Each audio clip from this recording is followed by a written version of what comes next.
كسالة كده لما تصور طول محسود دبلا كده كسالة لما واحد لما كده لا هو فيه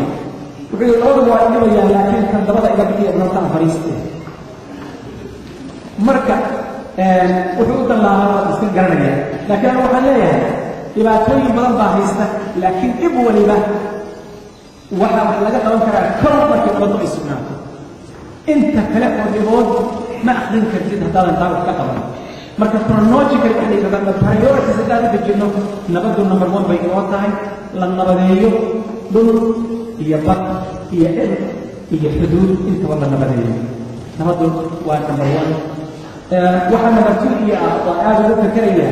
ilaahay haduna waafajiyo in qaalaha dalka la dhiso سمعوا وعي الله يريد وكل هريجري مالك استوى الاسمي معنا شركة هذا عبارة عنها ومواكل إليه اعتكار الأمريكان مياني راشد بعد مكسوسة هذا أنا بدهش نوردا تقول جالس في مريحة هي كذا أرين كاسي هيش أي مدن هذه إلا بقولها حاجة واحدة كمان فحرب وضع كمال كستوى هوش قصة صنع إلى قلب الرئيس waxaan ogahay dalkeena iyo dadka ku nool inta nicmo ilaahay ay siiyay barwaaqo mid kayno qaadanaa inuu naga badan yahay haddaynu xoolaha daadiyaha horumarino waa ka badan yahay oo maanta dhaqaalahoodii iyo dhaqankoodii iyo daawadoodii iyo cuntadoodii iyo biyahoodii haddii la horumariyo ay ku filayeen keligood oo wax kala taabo biyaha dalka socda oo intay ka soo rogmaan xaggi burco iyo kor intay ka soo rogmaan الدور وطن شيخ مسلم مران أو روم مران أو أي بيها جينا نقول بابان أما ميران كان برها يكون رجال بيها هذه كثير حلو جام بس الله سبحانه بيحرنا وأولد وبركة لقت الصوم بري يحرم وإجيال كل العين وإلى البري xoolaha ka shaqeyntooda waxyaabaha waxtarikana waxa kamida naaxintooda daweeyntooda oo standardkooda la hagaajiyo marka dibadaha la geeynayo si ay xooluhu noogu gaaraan wixii laga rabay waxa kamida beeraha oo la socda waxa kamida hadaynu badeena hagaajino oo wax ka qabanno waxa hubaala in badaas ay ina ka wada badan tahay kulligeed dalka ugu bad dheer baynu nahay dadka oo bal waxaynu nahay gobolka kaliya oo laba badood isku haysta badda cas iyo badweynta Hindiya labadaba waxa yaala oo ma arkaysa ku jira wax aad iyo aad u weyn weey haddii ummaddu ay garato iyadoo haddeer aan aad iyo aad loo aqoon oo wax badan laga samayn baa waliba aad garanaysaan faa'iidada dadka ay u leedahay iyo inta laga faa'iideysto waxaan is leeyahay haddii laga shaqeeyo oo sida aan sheegayno la nabadeeyo oo dad tacliim la keeno oo la keeno qalab lagaga shaqeeyo waxa weeyaan mid kamid ah xeebaha mid kamid ah u baa ina ka badan dhaqaalaha waxa lagu kordhin karaa oo wax lagaga qaban karaa in la dhiso dalka dhismihiis sida wadooyinka in la dhiso wadooyinka مثلا wadada maanta gaalkacyo ka soo bilaabata ilaa iyo boosaaso tagta wadadaasi waa wixii ugu dambeeyay dawladii hore ay dhistay weey maanta dhibka ay tahay waa aragtay waxaan marar badan ka sheekay wadadaasi sida ay ku dhisantay Allah yarhamu ali ilma fiirahu waa ninkii gabaygi maxay qabatay dawladda iyo maxaa qabiya markuu kaga tiriyay wuxuu yiri idinkoo garsoorkii iyo xaqin nagu garjiidayeen shiinuhu gargaarkay baxishaan wuu gudboonahay garow iyo jidka bari u kacayo yugantoob noqonay goosaasa gaarsiyo waad galin karaysaan hadalkaas nin oday hadalkii uu yiri waxay kaliftay dalka wadada inta dherer leegan la dhiso taasoo tusaysa qofku dalkiisa haba badan inuu ugu shaqeyn karo gabay hadduu ku taageero iyo hees haday tahay iyo hadal wanaagsan haday tahay iyo hogaamin madaxweynenimo haday tahay iyo professional haday bal in la iman kale lagu kordhiyo oo wadada la waasiga iska dhaaf intiba burursan oo xataa aynaan repairing ku sameyn walaalayaal kuwii kalena waxaan hubaa inta garowe ila boosaaso isku xirtana meelo badan ayaa ka burursan waxay u baahan tahay in la dhiso bal inta kaliya ma aha wadadaasi waxa uu mariidkii laakiin wadooyin badan baa u baahan in la dhiso la jeexo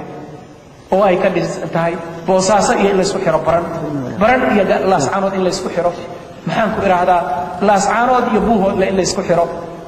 in la isku xiro maxaan ku iraahdaa garacad ilaa iyo maxaan ku iraahdaa jiriiban ilaa balibusle ilaa gaalkacyo in la isku xiro wada sax in laga dhigo kuwa hawdka aada in la isku xiro maxaan ku iraahdaa laga bilaabo gaalkacyo ilaa buuhood in la isku xiro dhaqaalaheena ku xiran walaalayaal marka qofku daqiiqada yar uu socdo ayl iyo garowa kuwa ku xiran ama hawd ha marto ama ay ha marto in la dhiso waa wax inaga dhaqaalaheena iyo nolosheena iyo raaxadeena ku xiran weey cid kale hawd ha marto ama ay ha marto in la dhiso waa wax inaga dhaqaalaheena iyo nolosheena iyo raaxadeena ku xiran weey cid kale ka hadlamay dalkeena dhismihiisa weey waxaad kaloo ka soo qaadataa dhismaha noocaas haddii maanta intaa oo waddo aan isu taagno inaan dhisno waxay shaqo gelinaysaa dadaan 20 kun ka yaray 20 kun oo qof oo ka shaqaynaya qof kasta 10 qof baa ugu yaraan ku xiran oo ka faa'iideysanaysa 20 times 10 waa 200,000 people baa ka noolaanaya iyadoo aan la gaarin faa'iidadii ku socoshadeeda dhismaha laga shaqaynayo oo kaliya 200 oo kun oo qof baa ka macaashayo maanta shaqo la'aan u fadhiya simply inta kaliya ka fiiri markay isku xir noqoto oo wadooyinka iyo ku orodkooda iyo ku shaqaysashadooda iyo degdega saraacada ay timaadana wixii maanta shaygi ay kaaga baxaysay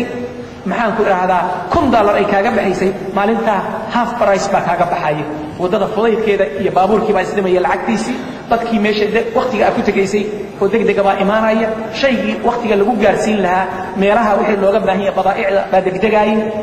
wadooyinkaas in la dhiso waa laga maarmaan waxa kamid ah ayraboorada dalka in la dhiso imisa ayraboor ama mataar baa inoo dhisan maanta waxyaabaha runtii ceebta ay ku jirto waxa kamid ah waxayna hada aad uga sheekaynaa garow waa magaalo madax mana ayraboorna male ayaan wali baan ka sheekayay haddii hal xirayaal maanta hal xiraalayaal lagu soo saaro ama adduunka la isweydiiyo ma taqaaniin magaalo madax adduunka ku taalo aan ayraboor lahayn garow kaliya weeye عيب يسمى واحد وحاس عيب بينا كتا هذين هنا غير بنت الله عيب بينا كتا إن الله يسوي أيربور قال حيوت ما كتير وأن هذا نفتك هاي ويري مويانا أيربور ما جيري حتى ما مرسنا إن لقى شقية أباهنتك إن لو واسعية أباهنتك وحبايا أيربور هذا على كيسو ما رتي أبدو يكون رزنتاي هبكاسي هبكي النبض معها هبكاسي هبكي بروفيشنال كمان mana aha waxayna qabsan karin waa waxayna qabsan karno ee u baahan just management saxa iyo ka shaqayn iyo mas'uuliyad saxa oo la isu kala diro u baahan weey dekada marka intaanan gaarin ayrabooradaasi intaasoo magaalada u wada baahan kalxayaa u baahan garowa u baahan laascaanood baa u baahan baran baa u baahan ilaa buuhodla u baahan kuwa ka yaryar baa u baahan magaalada meesha la yiraahdo masalan xaafuun 2005 kii markii 2000 ay ka dhacday foorkii tsunami-gii ka dhacay ka soo baxaan waxay u sahlaysaa in maamulayaal wanaagsan oo management-iga iyo administration-iga ay soo baxaan waxay u sahlaysaa in sharciga iyo looxiga dhambalka oo ay soo baxaan waxay u soo baxaysaa dhaqaatiirtii aad u baahnay inay ku soo baxaan shacbiinku runtii waa lamidii nolosha oo dhan weeye dhinaca lagaga dadaalo tacliimka iyo caafimaadka oo aad iyo aad isugu xiran gaar ahaan labada inkood la saaro laba tusaalayaal oo kuwan laga soo qaadayo dadka hadda dibadaha oo familiska ah oo u guura wadamada caalam alcarabi u guura ama meelo kale u guura sida masar suuriya imaaraadka yemen saudi arabia kenya uganda dadka u guuray oo dhulkan aynu joogno ka tegay